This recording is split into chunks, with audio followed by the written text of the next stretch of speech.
Welcome in. Good afternoon. It's the Ticket Punchers here on 96.1 FM, 1450 AM, Big X Sports Radio. Also live on the Big X Sports Radio YouTube page and the Ticket Punchers YouTube and X page at _Ticket Punchers if you want to find us there. Curtis Phillips, Roman Kelly, J.R. Anderson taking you guys down till 6 o'clock per usual here, Tuesday, Wednesday, and Friday on the Big X. Curtis, how are you today, sir? Going good, Roman. I'm sure the bulk of the talk today will be about Super Bowl, so I'm very excited to break this game down with you. But doing all right on this Friday. How you doing, Roman? I'm doing great. There's a lot to break down about this Super Bowl matchup. I'm excited to see where your heads are kind of at with the player prop market right now, how we feel about the lines and some odds, and kind of figure out if we can find a good little Super Bowl parlay as well. So we'll have official punches today, our triple punch parlay today, and a Super Bowl ticket puncher parlay, just for the sake of the championship game, the season ending. No more football after this until the UFL starts back up. So it's going to be a long, exciting show centered around the NFL and the Super Bowl here today. We're also going to have some college basketball talk, though. Louisville in action tomorrow, kind of a game day-esque type of show, as we won't be on before Louisville plays again. So we're going to get our predictions out for that as well. And then, of course, the NBA, kind of see how we feel about some of these new moves and see how we feel about maybe betting some of these teams that have had players move and where we kind of are feeling with the NBA slate for today and this weekend as well. Curtis, I'm excited. Let's get into last night's punches first. How did the official punches do for you? We did go 2-1 in the triple punch, unfortunately. The Cooper Flag hook on the 0.5 there, had the Austin Reeves threes. We had the Magic spread. I thought in a close game like that, in those first three quarters, Cooper could get the 7th rebound, but unfortunately, we go 2-1 on the triple punch. How did your official punches do last night? Yeah, we're keeping the streak going as February has treated me well so far. We go 3-1 with a little bit of luck on our side. Penguins, Sabres over 6.5. They get an empty net goal with that 7th goal with about 15 seconds left. So we come through with that. Lightning first period, first goal, cashed in about 2 minutes. So we hit that. The Bulls team total under 108.5. They played way better than I would have expected with all those new guys in that roster. They finished right under at 107. And then we missed on CJ McCollum's 20-plus points. Had the volume really, but just didn't get a lot of shots to fall. So, but we'll take a 3-1 day. So, yeah.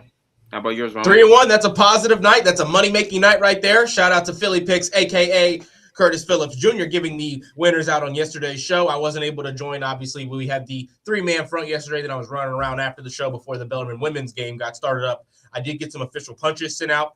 We had the De'Aaron Fox 15-plus points in a game that he was on a minute restriction. We knew he wasn't going to be playing a whole lot, but if that was going to be a close game, he was going to be in crunch time, and he was able to get to 17 points for us yesterday and cover the 15-plus. We also had the Jazz Hawks under 244.5. And that one was sweaty. That one finishes right at 240. It's, technically sweaty just because it got up there. I didn't think it would get near the 240s. I thought it would stay in that 232, 235-esque range, and it got to get all the way up to 240. It's kind of crazy how they're able to predict these over-under lines just based around rotations and what these guys have done in their last handful of games. Vegas is scary accurate sometimes, Philly, but we hit the under there, and we go 2-0 on the night and kind of have a pretty good start to February here in the month of 2026 on the Ticket Punchers in particular, all of us with our official punches, and it's ready. It's time to keep that going. I'm ready to keep that streak going. We've been having some success with the triple punch as well. We've been right there even when we haven't hit it, so it's time to keep that up as well. No JR with us here yet on the show, but I'm sure he will be joining up any moment now. Let's get into it, Philly. Philly picks. We have got the big game, the Super Bowl, Seattle Seahawks, New England Patriots. Everybody I talk to is taking the Seahawks. Other than today, I mean, Matt Childress, he is a Patriots fan, so we know he's on the Patriots. I was surprised to hear Mike Rutherford pick the Patriots. Outside of that, everybody seems to be on the Seahawks heavy. We got the 70% and higher statistic on the money coming in from Vegas on the Seahawks spread right now. I think the money line spreads or the money line numbers are about even, in favor of Seattle, but a lot closer to even. How do you feel overall? You still rocking with the Seahawks in this one, Curtis?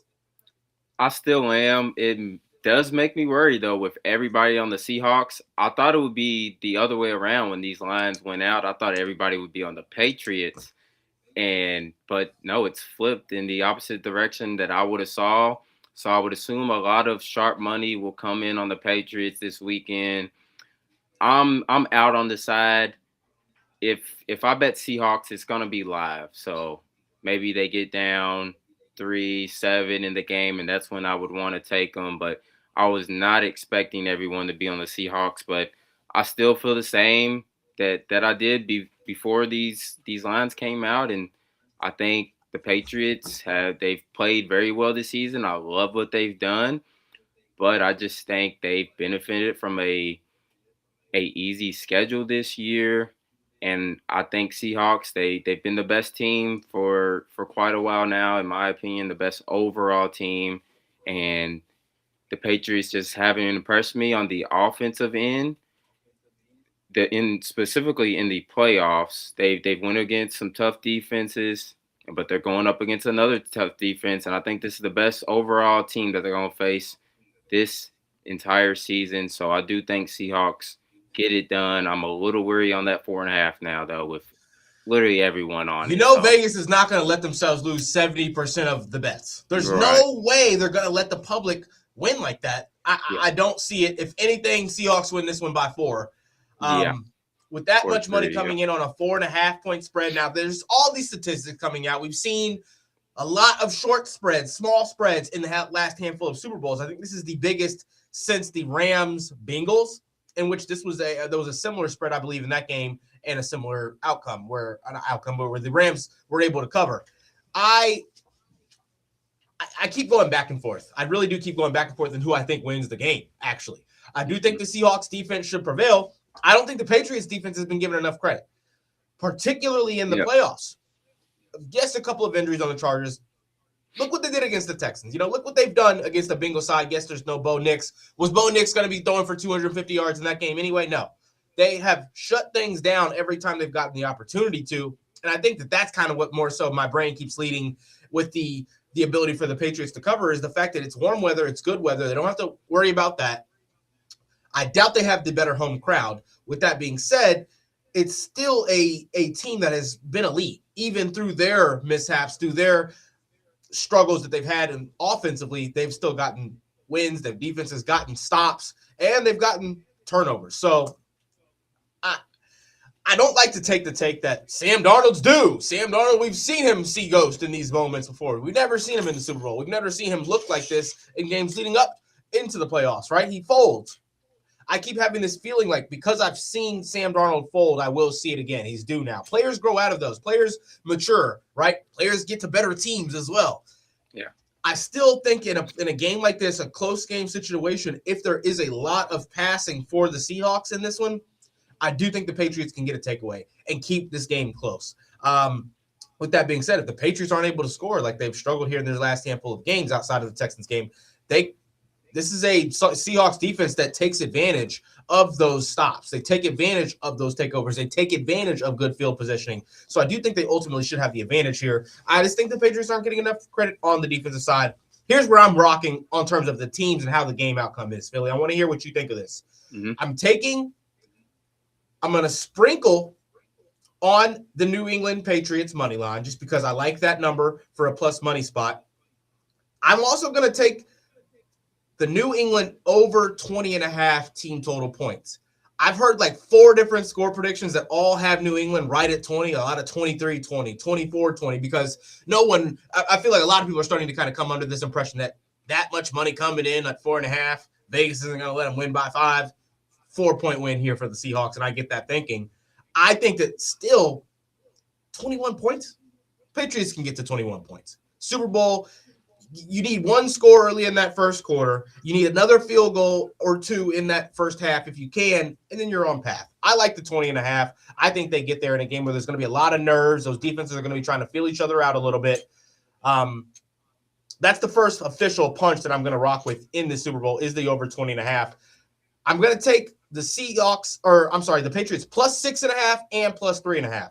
How do we feel about that? So I guess we're going head to head, Roman, because my official punch, it was actually when Matt was on the show the other day. I'm on the under 20.5 points. Really?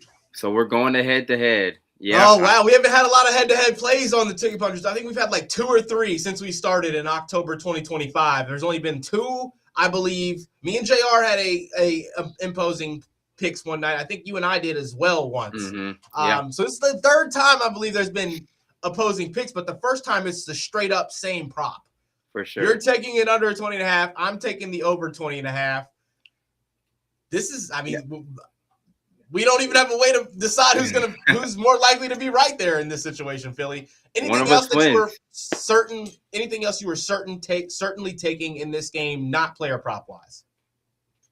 Yes, but well, actually, I'm sorry, no. But I will say on your point there, if you do like the Patriots to win, I do think you should take this prop because I don't see Patriots winning a lower scoring game. I just don't see that happening versus Seahawks. But no, not like a 16-13. Yeah, if that's the case, I think the Seahawks would win a low scoring game. Yep. But I don't. Patriots would have to score points on the Seahawks defense for them to win, I believe. So if you like, we know the it's possible. To win, it definitely is possible. So. Yeah, I like how you correlated those, but yeah, no. Well, actually, I do have a sprinkle. This is more of a jab, and it's on neither team to race to 25 points, and they have an option for neither, and at plus 155. So I'm gonna sprinkle on that. But these are 2 defensive coaches in Vrabel and Mike McDonald, and both defenses have really just been playing lights out all season. Seahawks, outside of the Rams game, they've allowed 25 or more points only one time this entire season, which was early in the season versus the Bucs. And on the Patriots side, they've allowed this only twice all season. We've seen them in the playoffs kind of shut teams down, other than the Rams for that Seahawks game. But Mike McVay Sean McVay. Sorry about that. Can scheme for any defense. So I'm not really worried about that. But yeah, all the other games, Seahawks and Patriots have been shut down on the defensive side. So that's going to be jab for me. So I like it. I like that. I like both teams. I mean, I'm kind of in the spot where I think Patriots win like a 27-24 or Seahawks win like a 24-21. That's kind of where I'm at. I think both teams do get over the 20 mark. I think the only way either team gets over the 25 mark is if it's the Patriots with the lead. So I like that prop. You're basically betting both teams to get under 25 points, but you get plus money there because it's in one prop. It's in one wager there. Only a few books will allow you to bet that. I think FanDuel, DraftKings, Bet365 will let you get all of those pretty. Well, they're easy to find. Easy to find on those books, I should say. Some of the other books, you got to do some digging to get those kinds of props. I like that, Philly. Let's shift into the player props. We've got a lot of word from Matt. He's gotten his, long shot potential touchdown props that we've liked. I kind of want to get more specific. Is there a route to a maybe player prop parlay we like? Do we want to go into the receivers in this game? I've seen a lot of action coming in on Jackson Smith and Jigba. I mean, I like Stephon Diggs on the 40-plus yards and on the 50-plus yards. I think that the Patriots are going to throw the ball as much as they can in this one. I think that if you can have a balanced game and you can just get what you need out of the running game, get those 4-yard pops, those 3 to 5-yard pops from the running game, you're going to see a lot of the short passing game at first. You know what the Patriots likes to do with Hunter Henry, Stephon Diggs, and some of these guys. I like Stephon Diggs to get to that 40-yard mark. That was kind of really all I was really feeling confident in. On the Patriots side, Rashid Shaheed sitting at 20 yards on the receiving side for the Seahawks. I mean, let's cover this in 2 straight games with multiple receptions of this mark. Philly, how do we think about the player props for the receivers? Yeah, in terms of Shaheed, I like maybe a negative correlation parlay because he doesn't necessarily get a lot of catches. He's usually in that 1 to 2 mark. And as far as receptions go, so maybe you could alt him to like a 30 plus on 1 or 2 catches and then take a maybe under 1.5 or under 2.5 catches, and you'll get like a negative correlation parlay there for some good odds. But those are scary, but you can make good yeah, money on those. yeah, for sure. But I'm targeting under 3.5 receptions. You take them for 20+ yards, and you kind of get yourself a good plus money spot on 2 different plays. Yeah, because Shaheed, it only takes 1 deep one for him, and so yeah, they probably only get 2 or 3 targets in the game, but they will be deep shots. Exactly. So I like the negative correlation parlay for him. But I'm targeting Matt Collins, receiver for the Patriots. I like his longest reception over 14.5. I know Seahawks secondaries, they don't allow a lot of deep shots, but 15 yards isn't too much to ask for Patriots. Probably number 1 deep shot threat. I mean, outside of Booty, but he's hit this 9 of the last 11 games of the season. So when May's looking downfield, he's usually looking for Booty or Hollins, where Hunter Henry and Diggs are more of the intermediate route guys. So yeah, he's hit this quite a bit this entire season. So I like Matt Collins, longest reception over 14.5 yards at -112. And then I lean, this is going to be a jab for me, so close to official play, but Drake Mays, I like his under passing yards. Under 220.5 at -110. Outside of the 2 Rams games for the Seahawks, their defense, the last time they allowed a quarterback to go over this number was in November. They played 6 other games in that span. Yeah, so they really shut down receivers. Like I just said, they don't allow a lot of deep shots. And Drake May, he hasn't been the same quarterback in the playoffs. He's been taken off with his feet a lot, and then he just hasn't been that accurate down the field. I get some of those games were bad weather, but just recently I don't like the way he's been throwing downfield, so I will look at an under for him. I get it. It may be a trailing game script, so that does get scary as well. Yeah. But I think he's at least half for that in the first half, but yeah, doubles up in the second half on whatever he had. Yeah, for sure. But I think to start the game off, I think both of these teams are going to try to run the ball, even if they're inefficient. So I don't see a ton of crazy passes, at least the first half. So maybe he's sitting just under 100 yards and in the first half, and then still gets close to this number, but ultimately finishes right under. So that's a big jab for me that I might end up playing close to the game time. So. Here's one that I'm also going to be taking. We're going to go ahead and make this an official. I'm also Patriots over 20.5 official punch. Stephon Diggs, 40+ receiving yards, official punch. Cooper Kupp, 30+ receiving yards. I get There's going to have Christian Gonzalez on Jackson Smith-Njigba probably the entire game. I think Jackson Smith-Njigba still gets a good handful of yards, over 70 yards in this kind of a matchup. But there's going to be a lot of plays where he isn't open with Christian Gonzalez open. I think Cooper Kupp takes advantage in a matchup like this where he's going to have that secondary corner on him, or he's going to be in the slot maybe with a bigger defender on him sometimes as well. Carlton Davis, third. Yes, he's been a great veteran presence for the Patriots, but I like that matchup with Cooper Kupp.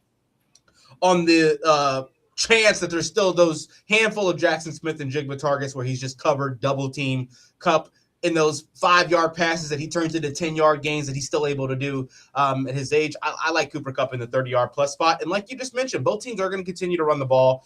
I mean, I want to go back and see the last time Kenneth Walker didn't have a touchdown against a good team. It feels like he scores in big games every single time he touches the field. We've made some money on the Kenneth Walker, the third touchdown prop all season long. The odds have gone up and up and up here at the late end of the season, and he's still sitting at -190 right now, but I'm going to take it. I'm going to rock with the Kenneth Walker touchdown as well for my last official punch in this Super Bowl matchup, Philly. Anything you want to take officially as well with the player props? Yeah, those are the only 2. Matt Collins, longest reception over 14.5.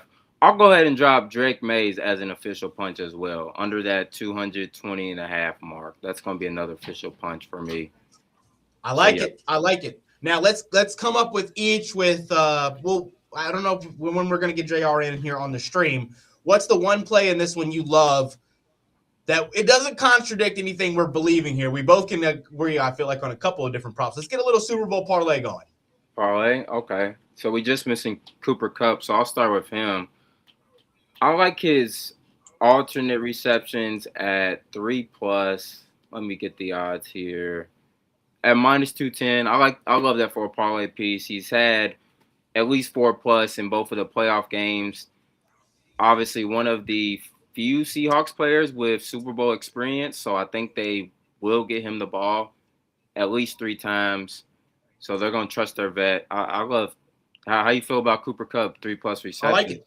Let's rock with it. You like his yards, so yeah. Okay. Let's go with the Cooper Kupp 3+ receptions. I see him in the 4 to 5 reception mark in this matchup.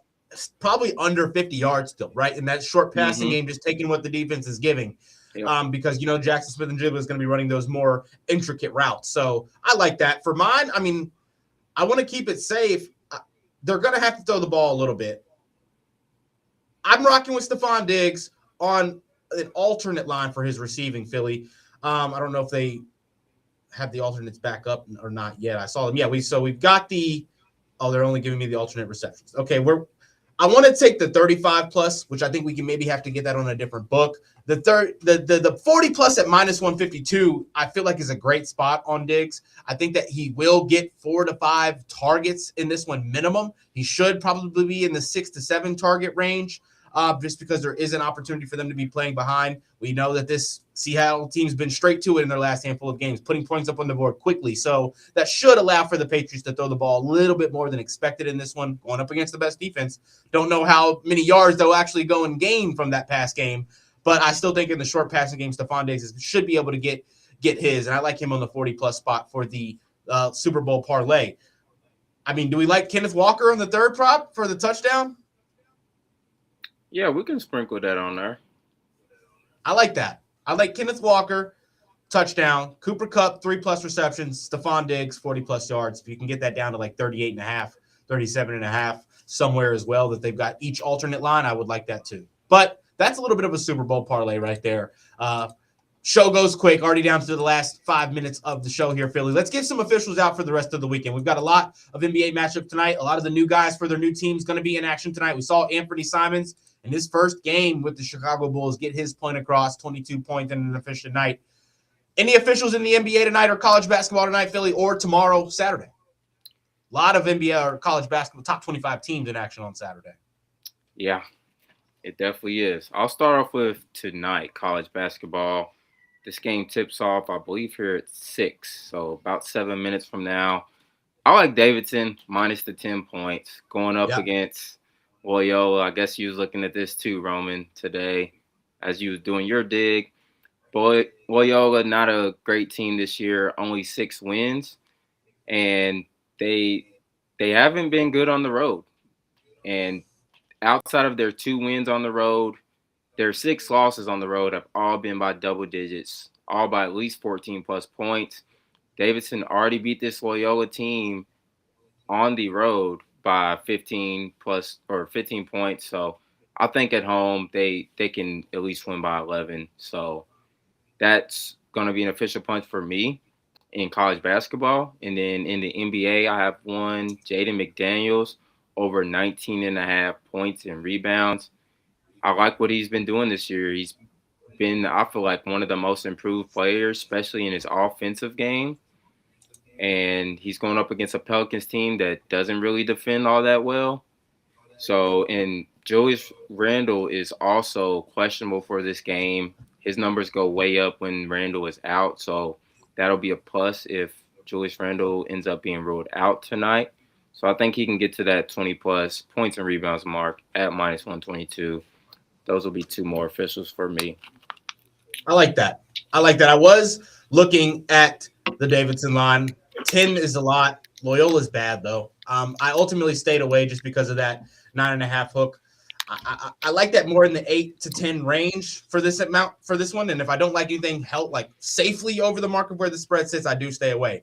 Now, another matchup is 7 p.m. tonight on ESPN2. Dayton is visiting VCU. And they're 8.5 point dogs. And Dayton's not been great on the road. 3-4, I believe. And I think that's kind of what's going into this line here. I think that they can keep this one close against this VCU side, who has been good as of late.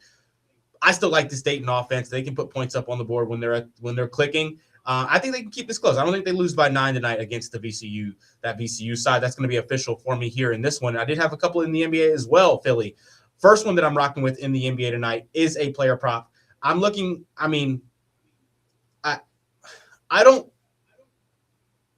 The Heat Celtics matchup is intriguing for me tonight. In particular, Vucevic will be in the lineup for the Celtics. 6+ rebounds is sitting at -188. I'm rocking with it in his first matchup. I think he's going to try to command the interior down low, establish himself with this team down low in his first game with them on their home floor. The crowd's going to be amped. I like Vucevic to get those 6+ rebounds in this one. Maybe minutes could be a little bit of a worry, probably in that 25 to 30 minute range instead of that like 29 to 34 minute range. So maybe with a minute, keep it worry there. But to be honest, that's the reason I'm not taking the 8+ is the minutes. Potential minutes worry with him still being integrated into the rotation there. But we're going to make that an official for the 6+. I think he can get to that mark. And my other official punch for tonight, Philly, I'm rocking with the Knicks on the +5.5. I've been kind of hating on the Knicks as of late, but the Pistons, I feel like they're coming down to earth just a little bit. I say that following a loss to the Wizards and a tanking Wizards team after they handled the Nuggets on their home floor. But I like the Knicks to keep this one close. They know that these are the two top teams in the East. There shouldn't be anybody out too important of note for tonight. All the game time decisions should be playing for the Knicks. If Towns and Anunoby are playing, I like the Knicks to cover the +5.5 that I'm seeing for the matchup against the Pistons tonight. Those are my only two officials. Anything else for tonight or on the Saturday slate, Philly? Nope, nothing for Saturday for me.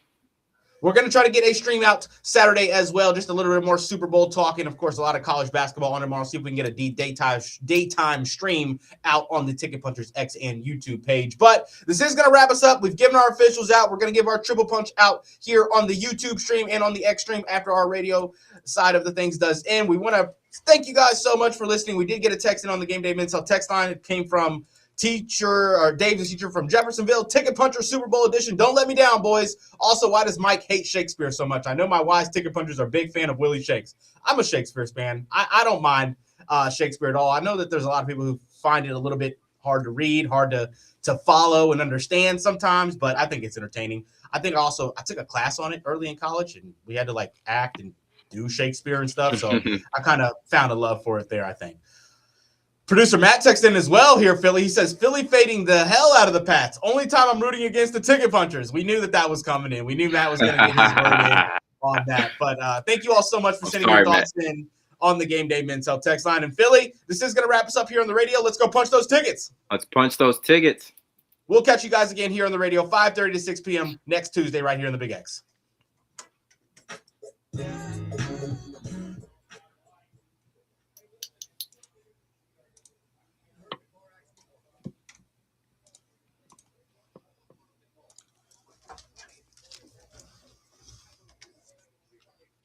All right, Philly, let's get that triple punch parlay out. Close to hitting it there last night, right there on it. Sick, man. Sick.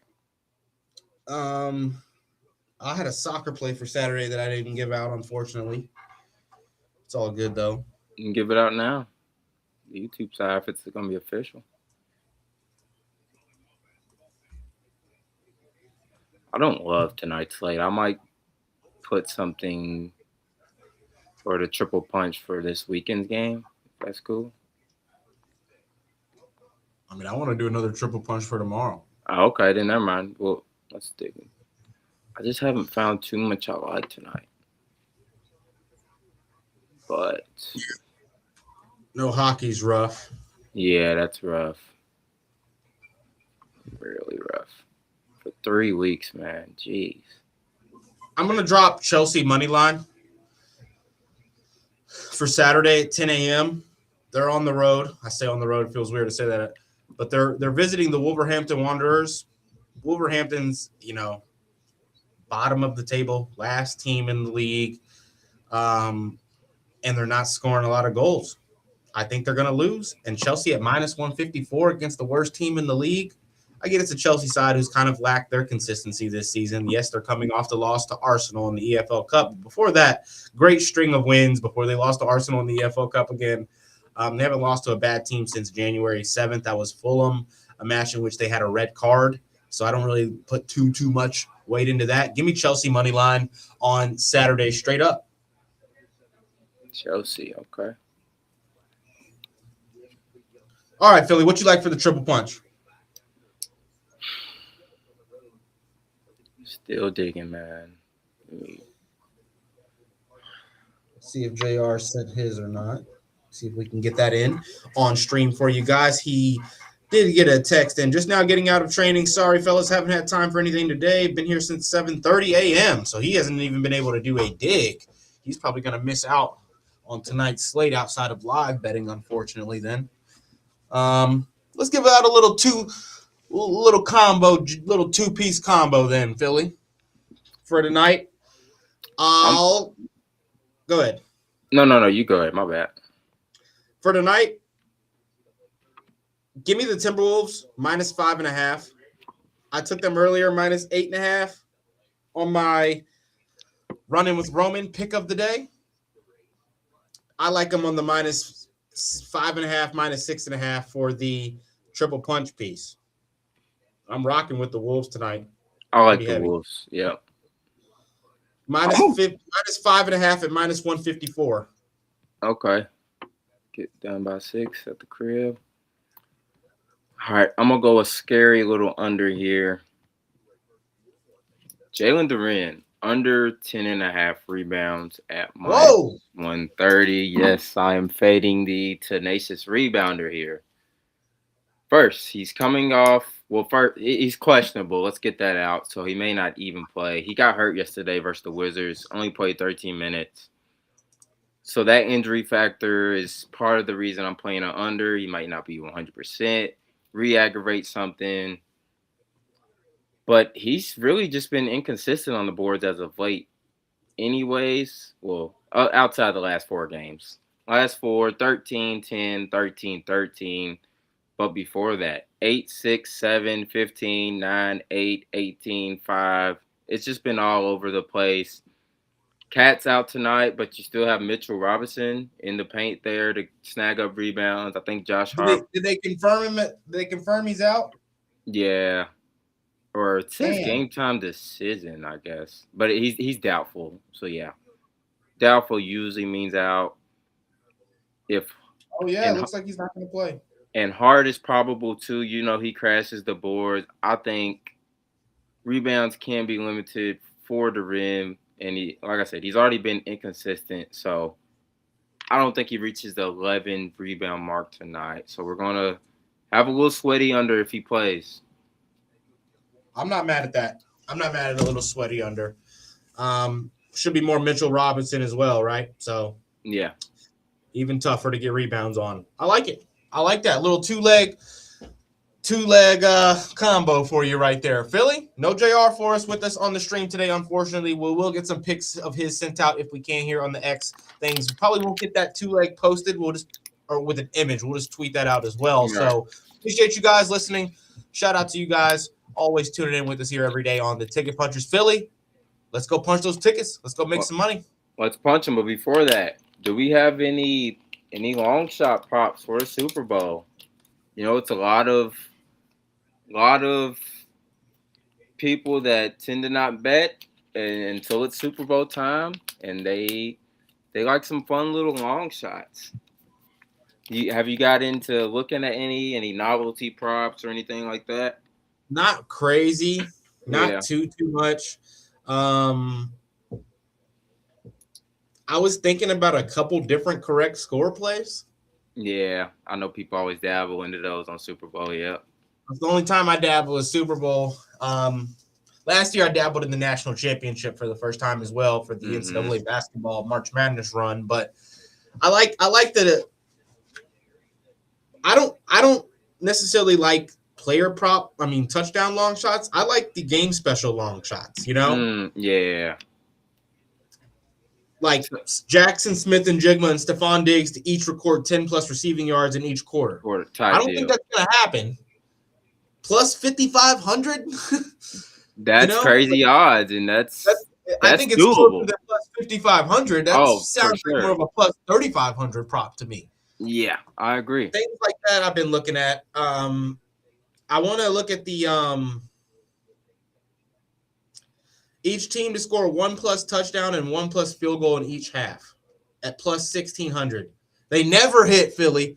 They never hit. Mm-hmm. But when I think about how this game should look, based on what we saw from each of these two teams in their last two games, because Seahawks only played 2 playoff games, I think they can both get a field goal and a touchdown in each half at plus 1,600. Those are, I like the odds for it. I don't necessarily think it's going to happen, but it's not like anything far-fetched, anything out of the 10 points each. You're asking both teams to score 10 points in each half. So both teams have scored 20 points total. Yep. A missed field goal. Like, it's not something that can be messed up by like a missed extra point. You know what I'm saying? Right. So I also could see the Seahawks like not allowing a field goal attempt. Yeah. Vrabel, something. I don't know. Like, there's fourth down situations can get weird. It's like if you're close enough, 4th and 3 on their side of the field, you're going to go for it sometimes instead of kick the field goal. And I wouldn't be surprised if Seahawks get a stop in that kind of a situation, and then they hold the ball for 9 minutes in the next quarter, and there goes the Patriots' touchdown, but they never had a chance of even enough minutes to get the field goal, right? So you never know. But at plus 6, I wish it was plus 2,000. If it was plus 2,000, I would like. Yeah, automatic. Automatic. The plus 1,600 kind of just lowers the wager. Just throw a few bucks on there, see what we can make happen with that. I don't like any touchdown long shots, though. I think the expected players are going to score in this one. Okay. There's 2 that I like. One of them being Drake May to have the most rushing yards in the game. Okay, I like his longest rush. What's the most rushing yards? His line is, or that the odds are plus 600 on that. Whoa. So really, all in my head, all that he needs to get more than is Kenneth Walker or Stevenson in my eyes. So, but you have 2 very good run defenses. Drake May is going to run the ball. He actually hit this prop in the Chargers game, and he was 7 yards of winning this last week versus the Broncos, or 2 weeks ago when they played the Broncos. So I think at those odds, when Patriots are fully healthy on that defensive line, they haven't been allowing a lot of rushing yards, especially in these playoffs. So I honestly think they can. I'm not mad at Kenneth Walker scoring, but I think he can have a inefficient game on the ground. And if the Patriots get the ball first, I like Drake May at plus 400 for the first player to reach 10 plus rushing yards. I'm not mad at that either. He creates a lot, like off-schedule plays too. Like all of these aren't design runs, so something ain't open down the field. I can see May just scrambling and running for a lot of yards. So I think at plus 600, it has some good value for a play that's hit 1 of the last 3 games, but was almost 2 of the last 3 games. So that's one I'm looking at. And then on FanDuel, they have a triple crown prop where you have to get the player to get the most passing yards, most receiving yards, and most rushing. For my most passing, I have Sam Darnold. Most receiving, here's where it gets a little juicy. Mac Hollins to have the most receiving yards. That's just sort of a long shot play. He's a deep ball threat. I think he can maybe catch a few. I know that Seahawks team is difficult to catch some long passes on, but like I said, it's a long shot just to have fun. This is a plus 30,000. And then the most rushing yards, as I just said, Drake May. So at plus 30,000, just sprinkling a little $5 to win 1,500. I think that was a little fun long shot that I'm gonna put. That's a fun long shot for sure. I probably would have went like $2 on it, but yeah, I like that long shot. Philly, that's all I've got. Yep, same. That's it for me. as well. Something might come to me by tomorrow. That's why I maybe want to get a stream out tomorrow if we can, and because I'm off work. So if we have some time, maybe we see what we look at tomorrow as well. Okay. Let's go punch those tickets, my man. Yes, sir. Let's go punch those tickets. Like, comment, and subscribe if you enjoy. Send this to your parents. Send this to your friends. Send it to your group chat. And you let them know to go punch those tickets as well. This is wrapping us